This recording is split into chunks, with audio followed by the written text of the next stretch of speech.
ہم 255 آیت کا سورۃ البقرہ کی 255 آیت الکرسی جو سب سے بڑی آیت ہے، اور یہ ایسی آیت ہے، یہ قرآن پاک کی سیدہ آیت ہے، یعنی سردار آیت ہے۔ اس میں اللہ رب العزت نے اپنی الوہیت پوری طرح گاڑ کر صحیح طریقے سے ہمیں بتا دیا ہے۔ اگر الہ ہے، اللہ الہ کے شروع میں الف لام لگا دیا تو اللہ بن گیا، اور اللہ تعالیٰ نے ہمیں بتا دیا اگر معبود، اگر حی تروام، اگر مشکل کشا ہے تو صرف اور صرف اللہ تعالیٰ ہی ہے اور کوئی نہیں ہے۔ اسی طریقے سے جو باقی سورۃ الحشر کی آیات ہیں، آخری جو 3 آیات ہیں، اسی طرح سورۃ حدید کی پہلی 6 آیات ہیں، اسی طرح قل ھو اللہ احد، ان کے ساتھ ساتھ یہ جو آیت اللہ رب العزت نے ہمارے لیے یہ سورۃ البقرہ کی پیک پر، یعنی سنام، یعنی اس کی کوہان ہے، اور اس میں یہ آیت جو ہے آیت الکرسی، یہ بہت بڑی، اس میں اللہ تعالیٰ کی کرسی کا متعلق بتایا گیا ہے، اور ساتھ بتایا اس سے پہلے اللہ تعالیٰ نے ہمیں اس چیز کی تلقین کی ہے کہ تم نے ایمان لانا ہے اور خرچ کرنا ہے اس میں جو ہم نے تم کو دیا ہے۔ اس دنیا میں جو بھی ہم خرچ کرتے ہیں اپنے پاس نہیں رکھتے تو ہمارے لیے محفوظ ہو جاتا ہے، یہ دیکھنے والی بات ہے۔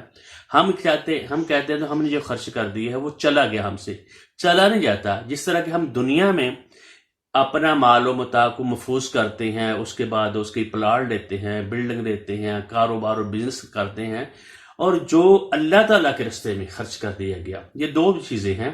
ایک تو دنیا میں آپ نے اس کو جمع کیا، یا ایھا الذین آمنوا، اس سے پہلے جو آیت ہے، اے لوگو جو ایمان لائے ہو، انفقوا مما رزقناکم، تم نے وہ خرچ کرنا ہے جو ایمان والوں کو خطاب ہو رہا ہے، دوسرے لوگوں کے علاوہ یہ بڑا خطاب ہے۔ جو ایمان والا ہوگا وہ خرچ کرے گا، دوسرا نہیں خرچ کر سکتا۔ اللہ کے ایمان والا کیا مطلب؟ جو اللہ نے اصول بتائے ان اصولوں کے تحت، ان قوانین کے تحت، اللہ تعالیٰ کے قوانین نہیں بدلتے، اللہ تعالیٰ کی سنت نہیں بدلتی، اس قانون کے تحت اس کے لیے کیوں اس نے، اللہ نے کہا ہے تم نے یہ جو خرچ کرنا ہے اپنے والدین پر خرچ کرنا ہے، اپنے رشتہ داروں پر خرچ کرنا ہے، اپنے اہل و عیال پر خرچ کرنا ہے، تمہارے ہی بھائی بہن ہیں ان کے اوپر خرچ کرنا ہے، تمہارے جو کمزور بہن بھائی ہیں ان کے اوپر تم نے خرچ کرنا ہے، اللہ کے راستے کے لیے تم جہاد اور جنگ کے لیے تم نے خرچ کرنا ہے، دین کی سر بلندی کے لیے تم نے خرچ کرنا ہے۔ کہاں سے خرچ کرنا ہے؟ خرچ وہاں سے کرنا ہے، اس کو اپنی صلاحیتیں بھی خرچ کرنی ہے، اپنی قوت بھی خرچ کرنی ہے، اپنے علیق سلاق اس دنیا میں تم نے خرچ کرنے ہیں، ان کو چلانا ہے، ان کو استعمال کرنا ہے اللہ کے لیے۔ انفقوا مما رزقناکم، جو تم نے خرچ کرنا ہے، اور وہ باقی بچ جائے گا۔ جو تم خرچ کرو گے اپنی صلاحیت کو خرچ کرو گے اللہ کے لیے، اپنے مال کو خرچ کرو گے اللہ تعالیٰ کے لیے، وہ تمہارے لیے جمع ہو جائے گا، اس کو تم کو کئی گنا بڑا کر دے گا۔ جو ویسے اللہ تعالیٰ نے خرچ کر دیا فضول، اس کی فضولیات کا بھی حساب بھی دینا پڑے گا۔ دوسرا ہے کہ وہ کسی کام کا نہیں ہے، جو تم نے اللہ کے راستے میں خرچ کر دیا تو اللہ تعالیٰ کہہ رہے ہیں اس دن سے پہلے تم خرچ کر لو۔ مما رزقناکم من قبل ان یأتی یوم، وہ دن آنے سے پہلے تم خرچ کرو تاکہ وہ اس دن یہ تمہارے کام آئے۔ اس دن یہ کیا نہیں ہوگا؟ لا بیع فیہ، اس دن بیع نہیں ہوگی، خرید و فروخت نہیں ہوگی۔ یہ تم اگر سوچ لیتے ہو میں کوئی پلاٹ لے لوں گا، وہاں سے خرید و فروخت کر لوں گا، میرے پاس مال و متاع ہے، تو وہ مال و متاع تمہارے پاس کیا ہوگا؟ یہ چیزیں ہوں گی جو تم نے اللہ تعالیٰ کے راستے میں خرچ کیا ہوگا۔ اس دن بیع نہیں ہوگی، کسی چیز کی نہیں ہوگی، اور اس کے ساتھ ولا خلۃ، اور دوستی، یاری اور تعلقات کہیں بھی کام نہیں آئیں گے، اور جو تم نے خرچ کیا ہوگا وہ تمہارے کام آئے گا۔ آگے کیا بات بتائی؟ ولا شفاعہ، تم سفارش تمہاری کام نہیں آئے گی۔ اللہ تعالیٰ کو سفارش کیسے تم کر سکتے ہو؟ اس کے سامنے کسی کی مجال نہیں، بولنے کی طاقت نہیں ہوگی، اس میں سفارش کام نہیں آئے گی کسی کی بھی۔